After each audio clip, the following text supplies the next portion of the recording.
আমাদের সবাই এখানে একসাথে হওয়া আমাদের অতি প্রিয় তামিম ইকবাল ভাই আজকে সকালবেলায় অসুস্থ হয়েছিলেন। 9টা সাড়ে 9টার দিকে উনি বিকেএসপিতে একটু অসুস্থ হয়ে পড়েন। ওই অবস্থায় ওনাকে এখানে নিয়ে আসা হয়। যখন এখানে নিয়ে আসা হয় ওনার চিকিৎসা শুরু হয়। পরবর্তীতে আসলে উনি আমরা চিন্তা করি যে আসলে ঢাকা নিয়ে যাওয়া যাবে কি না। তো বিভিন্ন কারণে আসলে ঢাকা নিয়ে যাওয়া যায়নি, সেই ডিটেলস আসলে প্রয়োজনীয়। পরবর্তীতে ওনার অবস্থাটা বেশ ক্রিটিক্যাল হয়ে যায়। এই ক্রিটিক্যাল কন্ডিশনেই আমাদের কাছে আবার আসেন এবং ওনার ওই ক্রিটিক্যাল কন্ডিশন থেকে যতগুলো চিকিৎসা প্রয়োজন সব কিছু করা হয়েছে এবং আল্লাহর রহমতে যে কন্ডিশনটা আসলে অনুকূলে আছে এবং ওনাকে একটা আমরা বলি যে ওনার একটা হার্ট অ্যাটাক হয়েছে। এইটার জন্য একটা এনজিওপ্লাস্টি এবং একটা স্টেন্ট করা হয়েছে। আল্লাহর রহমতে স্টেন্টিংটা খুব স্মুথলি অ্যান্ড এফিশিয়েন্টলি হয়েছে। আমাদের যে কার্ডিওলজিস্ট ডক্টর মারুফ ওনার এই একটা স্টেন্টিং করেছেন এবং ভেরি এফিশিয়েন্টলি, এবং ওনার এই ব্লকটা পুরোপুরি চলে গেছে এখন।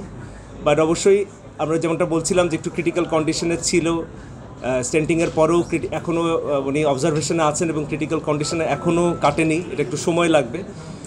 আর আমরা সবাই ওনার জন্য প্রাণপণ চেষ্টা করছি এবং আপনারা সবাই দোয়া করবেন আমাদের প্রিয় তামিম ভাই যেন আবার আমাদের মাঝে সুস্থ হয়ে ফিরে আসে এবং আবার খেলাধুলায় জয়েন করে। আপনাদের সবাইকে ধন্যবাদ।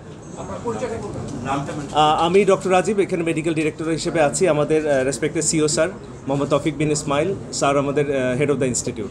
প্রয়োজন ছিল, আল্লাহর রহমতে আমরা করতে পেরেছি।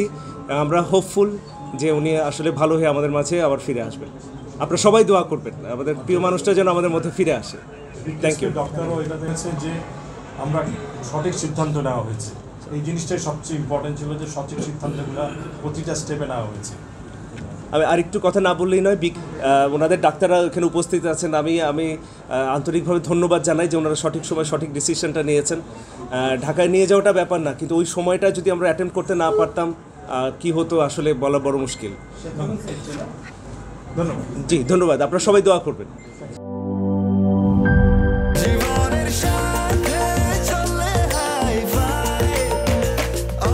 স্বাস্থ্যকর অল টাইম, সব সময় অল টাইম হেলদি লাইফ।